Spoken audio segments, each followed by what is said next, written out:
ఎంత దారుణంగా మాజీ మంత్రుల్ని, మాజీ స్పీకర్లని వీళ్ళందరినీ కూడా చాలా దారుణంగా ఇబ్బందులు పెడుతున్నారట. లేనిపోని కేసులన్నీ పెడుతున్నారట. బొమ్మన కరుణాకర్ గారిది 100 కోట్లు సంబంధించిన ఆస్తి, దాన్ని కూడా ఏదో అక్రమంగా కంచెలేశారట. కనిపించకుండా వెళ్ళిపోవడానికి తమ్మినేని సీతారామన్ గారి కారణం అంతా కూడా కూటమి కక్ష సాధింపు చర్యలట. సీదిరాపల్రాజు గారు పాపం వాళ్ళ పిల్లడు ఏదో యాక్సిడెంట్ చేస్తే ఆయన మీద కేసు పెట్టి, మర్డర్ కేసు పెట్టి ఆయన అరెస్ట్ చేశారట. జక్కంపూడి రాజా మీద SC ST కేసు పెట్టించారట. నిజమా? వీళ్ళంతా పాపం చంటి పిల్లలు, అమాయకులు, శుద్ధపోసులు, వీళ్ళకి ఏ నేరాలు ఘోరాలు తెలియదు కాబట్టి కూటమి వీళ్ళని కక్షపూరితంగా ఇబ్బంది పెడుతుందని ఆరోపిస్తారు వైసీపీ వాళ్ళు. ఇప్పుడు వైసీపీ స్టాండ్ ఏంటంటే క్రిమినల్స్ కి, క్రిమినలిజానికి ఫుల్ సపోర్ట్ ఉంటది. వాళ్ళ ఎజెండానే క్రిమినల్స్ గా చలామణి అవడం. అలాంటి వాళ్ళ మీద కూటమి చర్యలు తీసుకోవద్దు అంటే మరి ప్రజల సొమ్మును, గవర్నమెంట్ ఆస్తులను అప్పనంగా దోచేస్తే చూస్తూ ఊరుకోవాలా? అంటే బ్రతుకున్న వ్యక్తిని చనిపోయిన వ్యక్తిగా చిత్రీకరించి ఆస్తులు దొబ్బేస్తే చేతులు కట్టుకొని చూస్తూ భలే భలే చేశారు, మీరు బ్రహ్మాండంగా దోపిడీలు చేశారు, బాగా కబ్జా చేశారని వీళ్ళకి అవార్డులు ఇచ్చి, సర్టిఫికెట్లు ఇచ్చి గౌరవించాలా? అంటే కూటమి కక్షపూరితం అంటే వీళ్ళేమి నేరం చేయకుండా నేరాన్ని వేసి వాళ్ళ మీద అయితే రుద్ది అయితే వీళ్ళని అమాయక ఈ సుత్తపోసలను తీసుకెళ్లట్లేదు కదా. నేరం నిరూపణ అయిన తర్వాతే వాళ్ళ మీద చర్యలు అవుతున్నాయి. ఇప్పుడు ఇందులో వాళ్ళు డిఫెండ్ చేసుకోమనండి, మేము చేయలేదని. అక్కడ ఆధారాలతో సహా పట్టుబడిపోయిన తర్వాత ఇప్పుడు అప్పలరాజు వాళ్ళ అబ్బాయి ఏం చేశారో చూశారు కదా. ఒక మాజీ మంత్రిగా, ఒక బాధ్యత గల వ్యక్తిగా ఏం చేయాలి? పిల్లలు సరే, ఆ అబ్బాయికి తెలిసి చేశాడో యాక్సిడెంట్ చేశాడు. అసలు యాక్సిడెంట్ చేసినప్పుడు హత్యాయత్నం కింద ఆ కేసు నమోదు చేయాలి అని చెప్పి అసలు ఇంప్లిమెంట్ చేసింది ఎవరి టైంలో? జగన్మోహన్ గారి టైంలోనే. మళ్ళీ అదే జగన్మోహన్ గారు వచ్చి పాపం చిన్నపిల్లోడు తెలియక యాక్సిడెంట్లు అవుతుంటే గుద్దేస్తాం, చంపేస్తాం, ఒక పేద కుటుంబాన్ని రోడ్డును పడేస్తాం, మళ్ళీ వాళ్ళకి పని మనుషులుగా అపాయింట్ చేసుకుంటాం, ₹1,00,000 ఇస్తాం అని చెబుతాం. కానీ ఎలాంటి యాక్షన్ తీసుకోకూడదు, చాలా చిన్నపిల్లోడు, దాన్ని మాఫీ చేయడానికి మేము ఇంకొక వ్యక్తిని యాక్సిడెంట్ చేశాడని చిత్రీకరిస్తాము, సాక్ష్యాధారాలని మార్చేస్తాము. అయినా కూడా కూటమి చేతులు కట్టుకొని అసమర్థంగా చూస్తూ ఉండండి, ఎలాంటి యాక్షన్ తీసుకోవద్దు, ఎందుకంటే పాపం చిన్నపిల్లోడు, లేకపోతే ఏదో పాపం చిన్నపిల్లోడు రేప్ చేశాడు, పాపం చిన్నపిల్లోడు యాక్సిడెంట్ చేసి గుద్ది చంపేశాడు, పాపం చిన్నపిల్లోడు నరికేశాడు, పాపం చిన్నపిల్లోడు రప్ప అన్నాడు, ఏమైంది చిన్నపిల్లలేగా గంజాయిని కొట్టి అందరిని లేపేస్తున్నారు అని పాపం జగన్మోహన్ రెడ్డి గారికి ఉన్న విశాల హృదయం కూటమి ప్రభుత్వానికి, మిగతా ప్రభుత్వాలకు ఉండదండి. తప్పు చేసిన వాడికి శిక్ష వేయడం అనేది గవర్నమెంట్ బాధ్యత, అది ప్రభుత్వ బాధ్యత. ఇష్టానుసారంగా నేను భూములు కబ్జా చేసేస్తాను, దోచుకు తినేస్తాను, మేమేం చేసినా మీరు చూస్తూ ఉండాలి, ఒకవేళ ఏదన్నా చేస్తే మేము వచ్చినప్పుడు మీ మీద కక్షలు తీర్చుకుంటాము, లేకపోతే మీరు కక్షపూరితంగా మా మీదకి వెళ్తున్నారు అని చెప్పి నెగిటివ్ నరేషన్ ని మేము జనాల మీదకు రుద్దుతాము అంటే ప్రజలు అమాయకులు కాదు.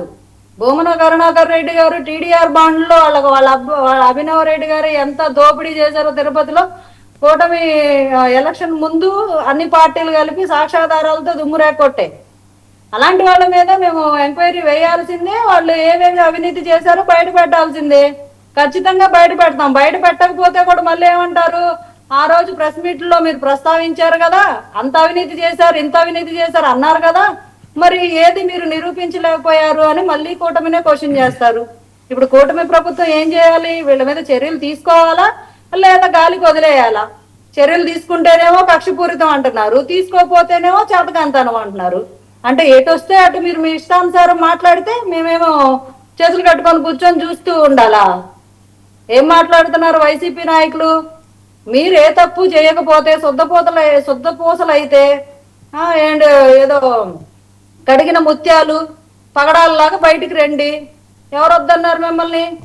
న్యాయ వ్యవస్థ ఉంది, ఆధారాలు ఉంటాయి, డిఫెండ్ చేసుకునే సిస్టమ్ ఉంది మనకి. మీరు కేసులు వేసిందా డిఫెండ్ చేసుకోండి. మీరు ప్రభుత్వం నిరూపిస్తుంది మీరు ఎక్కడెక్కడ ఏమేం పాడు పనులు చేశారు అనే ఆధారాలతో సహా బయట పెట్టేస్తుంది, మీ ముసుగు తీస్తుంది. మరి ప్రభుత్వం అది కక్షపూరితంగా చేస్తుంది, అన్యాయంగా మమ్మల్ని ఇరికిచ్చిందని మీరు కూడా ఆధారాలు చూపించండి కోర్టుకి. మీరు కడిగిన ముత్యాల్లాగా వస్తారు బయటికి. దీనికి ఎందుకు కక్షపూరితాలు, ఆ పూరితాలు, ఈ పూరితాలు అని అనవసరమైన రాద్ధాంతం? మీరు చేసేదేమో పాడు పనులు, ఇక పైపెచ్చి ఏమీ చేయకూడదు. మళ్ళీ ఏమో రప్ప అని భయపెడతారు, అధికారులను భయపెడతాం, మేము కూటమి నాయకులను యాక్షన్ తీసుకునే వాళ్ళని భయపెడతాం, మేము వస్తే అది చేస్తాం ఇది చేస్తాం. మీరు డైరెక్ట్ గా థ్రెటన్ ఇస్తున్నారు ప్రజలకేను, కూటమి అధికారులకి నాయకులకి అందరికీను. అలాంటప్పుడు ఏం చేయకుండా ఎలా ఉంటారు? Right, okay. ఇప్పుడు యాక్షన్ తీసుకోవద్దంటారా, తీసుకోమంటారా? అసలు వాళ్ళు ఓకే ఓకే ఓకే ప్రజలు ఏం కోరుకుంటున్నారు? ప్రజలు ఎందుకు కూటమి ఎన్నుకున్నారు? రేగడి లక్ష్మణ్ గారు, ప్రజలు ఎన్నుకోవడానికి కారణం ఏంటి? కూటమి. ఓకే ఓకే ఒక్క నిమిషం. మేము శివకుమార్ గారు, వైసీపీ అవినీతి మీ చేసిన ఫ్రేమ్ అవినీతి ఒకసారి చెక్ చేసుకోండి. వెంటబెడతారనే కదా. మీ ఫ్రేమ్ చెక్ చేసుకోండి. రైట్. రేగడి లక్ష్మణ్ గారు మా సోదరులు, వైసీపీలో ఉన్న చాలా మంచి వ్యక్తి. పాపం వైసీపీ వాళ్ళు ఎన్ని స్కాములు జరిగినా, ఎన్ని తప్పులు చేసినా కానీ ఫ్రేమ్ ముందుకు వచ్చి వాళ్ళని వెనకేసుకు రావడంలో తర్జన భర్జన పడి ఎంతో కష్టంగా ముందుకు వచ్చి డిబేట్కి వచ్చి మాట్లాడే వ్యక్తి మా రేగడి లక్ష్మణ్ గారు. అలాంటి వ్యక్తికి జగన్ అన్న రేపు నెక్స్ట్ టైం వల్ల ఎమ్మెల్యే టికెట్ ఇచ్చి అలాంటి వ్యక్తిని ఎంకరేజ్ చేయాలి. ఎందుకంటే వీళ్ళు చేసిన స్కాముల్ని పాపాలని మొయ్యలేక ఆయన మోస్తున్నాడు. సరే, మాట్లాడదాం. 3 ఆణిముత్యాల గురించి ఏదైతే మీరు వైసీపీలో చెప్పిన 3 ఆణిముత్యాలు ఏదైతే ముగ్గురు ఉన్నారో, ఎవరైతే బొమ్మల కరుణాకర్ రెడ్డి గారిని, సిదిల అప్పర్రాజు గారిని, అలాగే ఇంకొక వ్యక్తి ఎవరైతే మీరు స్పెషల్గా డిస్కస్ చేశారో ఆ 3 వ్యక్తుల గురించి మాట్లాడతాం సార్. మాట్లాడే ముందు ఇందాక సోదరులు తప్పుగా మిస్టేక్ చెప్పారు. బోండా ఉమా గారి కేసు తెలుగుదేశం పార్టీ హయాంలో ఉన్నప్పుడే 2014 టు 19 మధ్య జరిగింది. చిలకలూరిపేట దగ్గరలో జరిగింది. అప్పుడు తెలుగుదేశం పార్టీ అధికారంలో, ఎన్డీఏనే అధికారం ఉంది. ఇప్పుడు ఎన్డీఏనే అధికారంలో ఉంది. కాబట్టి సిదిలి అప్పర్రాజు గారి కొడుక్కి అలాగే బోండా ఉమా గారి కొడుకు 2 యాక్సిడెంట్లు మనం కంపేర్ చేసుకుందాం అండి. బోండా ఉమా గారి కొడుకు యాక్సిడెంట్ అయిన తర్వాత బోండా ఉమా గారు కానీ వాళ్ళ కొడుకుని మీరు వెళ్ళి పోలీసులో సరెండర్ కానీ అని చెప్తే వాళ్ళ కొడుకు వెళ్ళి సరెండర్ అయ్యాడు. అప్పుడు పోలీసులు కేసు పెట్టారు. కానీ మరి మన కేసులు ఏమైంది? సిదిలి అప్పర్రాజు గారు వాళ్ళ కొడుకు యాక్సిడెంట్ చేస్తే ఇందాక మా సోదరులు చెప్పినట్టు ఎవరైతే యాక్సిడెంట్ అయినాడో ఆయన స్పాట్లో చనిపోలా, ఊపిరితో ఉన్నాడు. ఆ అబ్బాయి అప్పటికప్పుడు ఇంటికి పోకుండా, ఇంటికి వాళ్ళ నాన్నతో బిర్యానీలు పకోడీలు తినకుండా చనిపోతున్న వ్యక్తిని హాస్పిటల్ తీసుకెళ్తే బతికే అవకాశాలు ఉన్నాయి. మీరు అది చేయకుండా ఏం చేశారు? ఎవరైతే ఈ కొడుకున్నారో ఆయన తీసుకెళ్ళి పక్కన దాచిపెట్టుకొని హాస్పిటల్ తీసుకెళ్ళి ఇంకొక వ్యక్తిని ఇరికిచ్చారు. అంటే కంపారిజన్ మనకు తెలియాలి. పోలీసులు ఎందుకు ఈ కేసులు పెడుతున్నారు ఏంటంటే మనకు కంపారిజన్ తెలియాలి. మీరేమన్నారు? కక్షపూర్వకంగానే స్పీకర్ మీద కానీ, లేదంటే అప్పలరాజు గారి మీద కానీ, లేదా బొమ్మల కరుణాకర్ రెడ్డి గారి మీద కేసులు పెట్టారని ఒక చిన్న ఎలిగేషన్ చేసి మీరు పక్కకు పోతున్నారు. అంటే మా మీద బురదేసి పక్కకు పోతున్నారు. మీరు అది కడుక్కోవాలిగా. నేను ఇప్పుడు మా సోదరుని అడుగుతున్నాను. నారా చంద్రబాబు నాయుడు గారు సిదిలి అప్పలరాజుకు ఫోన్ చేసి, అయ్యా మీ కొడుకు యాక్సిడెంట్ చేశారు కదా, మీరు ఆయన పక్క నుంచి మీ కొడుకు బదులు వేరే వాయిని పంపించమని చెప్పి నారా చంద్రబాబు నాయుడు గారు ఫోన్ చేశారా? పవన్ కళ్యాణ్ గారు ఏమైనా ఫోన్ చేశారా? లేదా మా మాధవన్ని ఏమైనా ఫోన్ చేశాడా సిదిలి అప్పలరాజు గారికి? మీరు చెప్పండి. బహుశా జగనాన్ని ఫోన్ చేశాడో నాకైతే తెలియదు. కానీ మా ముగ్గురులో మేము ఎవరైనా ఫోన్ చేసామా? ఫోన్ చేసి మిమ్మల్ని కేసులో ఇరుక్కోమని చెప్పామా? అందులో మా తప్పేలా అయింది? లేదంటే సిదిలి అప్పలరాజు గారి కొడుకుని ఆ టైంలో నువ్వు బైక్ వేసుకెళ్ళి నిలవయ్యా, ఒక ఆయన ఉంటాడు గుద్దా అని చెప్పి మేమేం చెప్పినవా? ఇందులో కక్షపూరితం ఎలా జరిగింది? హత్య చేసింది మీరు, యాక్సిడెంట్ చేసింది మీరు, తప్పించింది మీరు, అంతా చేసి రెడ్డి హ్యాండెడ్గా దొరికిపోయింది మీరు. సో మీరు తప్పులు చేసి కక్షపూరితంగా అంటే ఎలా? దానికి తోడు ఇంట్లో ఆడబిడ్డను తీసుకొచ్చి ముందు కెమెరా ముందు పెట్టి మీరు నాటకాలు ఆడతారు. ఆ ఆడబిడ్డ కూడా సిదిలి అప్పలరాజు గారు ఇంట్లో చెప్పింది, వార్నింగ్ ఇచ్చింది, నువ్వు చేస్తే తప్పుడు పని, నీ కొడుకు చేస్తే తప్పుడు పని, మమ్మల్ని బయటకు వచ్చి నటించమంటే ఎలా కరెక్ట్ కాదని చెప్పి పాపం ఆడబిడ్డ చెప్పినా కానీ మీరు బయటికి కెమెరా ముందు, సెంటిమెంట్ ముందు మీరు తీసుకొచ్చారు కదా. మరి ఇదే చనిపోయిన వ్యక్తి పేద వ్యక్తి కదా, వాళ్ళ ఇంట్లో ఆడబిడ్డలు లేరా? మరి వాళ్ళు ఎలా ఫీల్ అవుతున్నారు? మీ జగన్మోహన్ రెడ్డి కనీసం వాళ్ళ ఇంటికి వెళ్ళి పరామర్శించారా? వాళ్ళకి నష్టపరిహారం కింద 1 రూపాయలు మీరు ఇచ్చారా? మీరేం చేశారు? మరి తప్పు మీ దగ్గర పెట్టుకున్నారు. నెక్స్ట్ ఎవరైతే మీరు స్పీకర్ గారి గురించి మాట్లాడారో స్పీకర్ గారి గురించి మాట్లాడతాం. స్పీకర్ పొజిషన్లో ఉన్న వ్యక్తి ఎంత హోందాగా, ఎంత డిగ్నిటీగా, ఎంత ఇదిగా ఉండాలి. ఇదే స్పీకరు మన తెలుగుదేశం పార్టీ హయాంలో చేసిన కోళ్ళ శివప్రసాద్ గారికి అలాగే ఈయనకి ఇద్దరికి కంపేర్ చేద్దామండి. కోళ్ళ శివప్రసాద్ గారి మీద ఆరోపణలు వస్తే ఆ సామాను మా ఇంట్లో ఉంది బాబు, తీసుకెళ్ళండి, అవసరమైతే ఎంత డబ్బు ఉంటే ఆ డబ్బు నేను కడతాను, మీరు తీసుకొని బహిరంగంగా లేఖ రాశారు, చెప్పాడు. అయినా మీరు ఏం చేశారు? ఫర్నిచర్ దొంగ అని ఎన్నో సంవత్సరాలు హోందా తనతో రాజకీయం చేసిన వ్యక్తిని ఒక దొంగగా చిత్రీకరిస్తే ఆయన చనిపోవడం జరిగి ఆత్మహత్య చేసుకోవడం జరిగింది. ఆ బాధతో, ఆ పేరు పోవడంతో. మరి మీ నాయకులు ఏం చేశారు?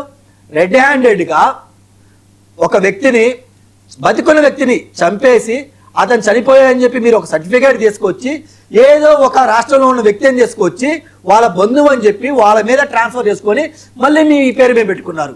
సో వాళ్ళ పేరు మీద ట్రాన్స్ఫర్ చేయాలని ఐడియా చంద్రబాబు గారు ఇచ్చారా? పవన్ కళ్యాణ్ గారు ఇచ్చారా? మా మాధవన్ ఇచ్చారా? మీకు ఎవరు ఇచ్చారు? మీ ఐడియానే కదా, మీరే చేసుకున్నారు కదా, మీరే దొరికిపోయారు కదా.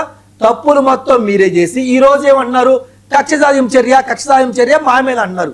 మేము ఎందుకు పెడతామన్నా? మీ కేసు సిద్ధిర అప్పరాజు గారి కొడుకు మర్డర్ కేసు, మరి జగన్మోహన్ రెడ్డి గారి కుటుంబ సభ్యులు మేము ఎందుకు పెట్టలా? వాళ్ళు చేయలేదు కాబట్టి మేము పెట్టలా. మీ ఇంట్లో ఎవరైతే సిద్ధిర అప్పరాజు ఇంట్లో చేశారు కాబట్టి వాళ్ళు ఏం పెట్టారు? నిజంగా అంత కక్ష సాధింపు చర్య ఉంటే జగన్మోహన్ రెడ్డి గారి ఇంట్లో మేము పెట్టాలి కదా, మేము ఎందుకు పెట్టలా? కంపేర్ చేసుకోండి. నెక్స్ట్ భూమన కరుణాకర్ రెడ్డి ఇష్యూ కూడా మాట్లాడదాం.